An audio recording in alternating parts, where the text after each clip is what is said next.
నమస్తే, welcome to our channel.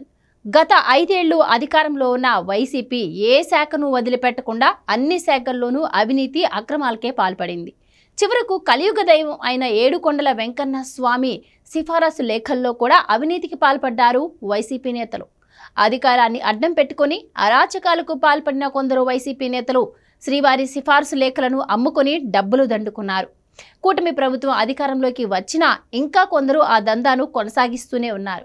తాజాగా MLC Bharat సిఫార్సు లేఖతో తోమాల సేవ పేరుతో సొమ్ము వసూలు చేసినట్లు ఆరోపణలు రావడంతో ఆయనపై కేసు నమోదు చేశారు. వైసీపీ ఎమ్మెల్సీ భరత్, ఆయన పీఆర్ఓ మల్లికార్జునపై గుంటూరు అరెండల్పేట ఠాణాలో కేసు నమోదైంది. శ్రీవారి తోమాల సేవ టికెట్లు ఇప్పిస్తామని నమ్మబలికి 2 లక్షలకు పైగా వసూళ్లకు పాల్పడినందుకు పోలీసులు కేసు నమోదు చేశారు. చంద్రబాబు ముఖ్యమంత్రి అయితే కుటుంబ సమేతంగా శ్రీవారిని దర్శించుకుంటామని టీడీపీ నేత చిట్టాబత్తిన చిట్టిబాబు మొక్కుకున్నారు. ఆయన కుమార్తె యామిని అమెరికాలో ఉన్నందున కుదరలేదు. కొద్ది రోజుల క్రితం ఆమె గుంటూరు వచ్చారు. దాంతో ఎమ్మెల్యేల వద్ద సిఫారసు లేఖకు ప్రయత్నించగా 4 నెలల వరకు ఖాళీ లేదన్నారు. దీంతో ఇతరులను సంప్రదించగా వారి ద్వారా వైసీపీ ఎమ్మెల్సీ భరత్ పీఆర్ఓ మల్లికార్జున్ను సంప్రదించగా తోమాల సేవ టికెట్ ఇప్పిస్తామని నమ్మించాడు.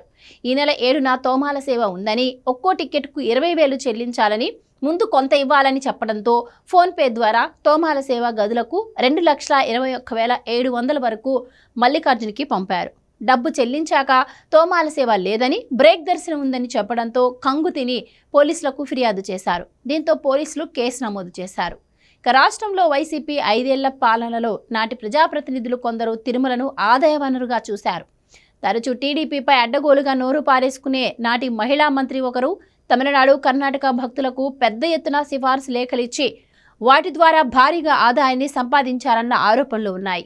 తనతో పాటు ప్రోటోకాల్ దర్శనానికి 10ల సంఖ్యలో భక్తులను తీసుకెళ్లేవారు. టికెట్లను భారీగా అమ్ముకున్నట్టు ఆరోపణలున్నాయి. రాయలసీమకు చెందిన నాటి మహిళా మంత్రి ఒకరు సైతం శ్రీవారి దర్శన టికెట్లను సిఫార్సు లేఖల పేరుతో అమ్ముకున్నట్లు ఆరోపణలు వినిపించాయి.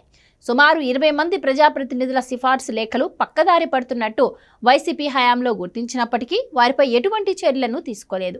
కొందరు ప్రజాప్రతినిధులు తిరుపతి, తిరుమలలో తమ మనుషులను పెట్టుకుని వారి ద్వారా సిఫార్సు లేఖలను అదనపు ఈవో కార్యాలయంలో అందించేవారు.